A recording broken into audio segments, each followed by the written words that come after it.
رب السماوات والأرض وما بينهما فاعبده واصطبر لعبادته هل تعلم له سميا ويقول الإنسان أإذا ما مت لسوف أخرج حيا أولا يذكر الإنسان أنا خلقناه من قبل ولم يك شيئا فوربك لنحشرنهم والشياطين ثم لنحضرنهم حول جهنم جثيا ثم لننزعن من كل شيعة أيهم أشد على الرحمن عتيا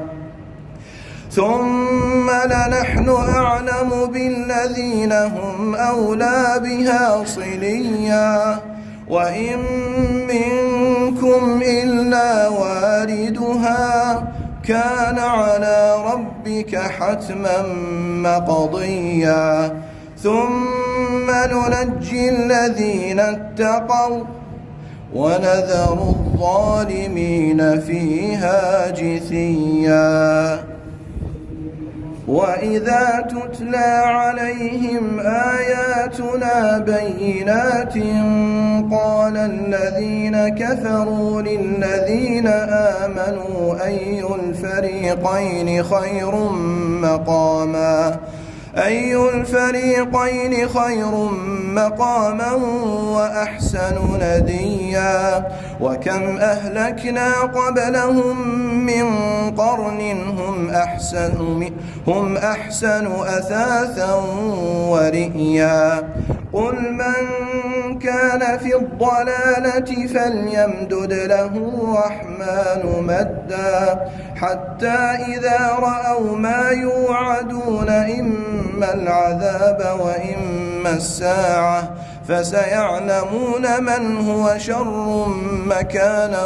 وأضعف جندا ويزيد الله الذين اهتدوا هدى والباقيات الصالحات خير عند ربك ثوابا وخير مردا أفرأيت الذي كفر بآياتنا وقال لأوتين مالا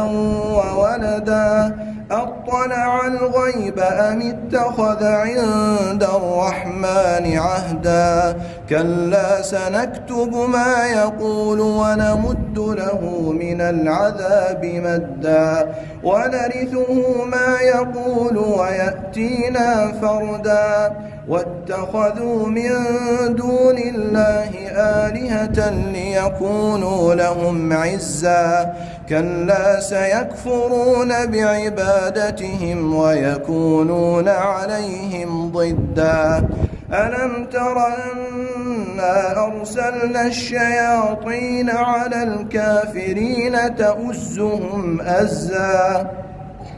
فلا تعجل عليهم إنما نعد لهم عدا الله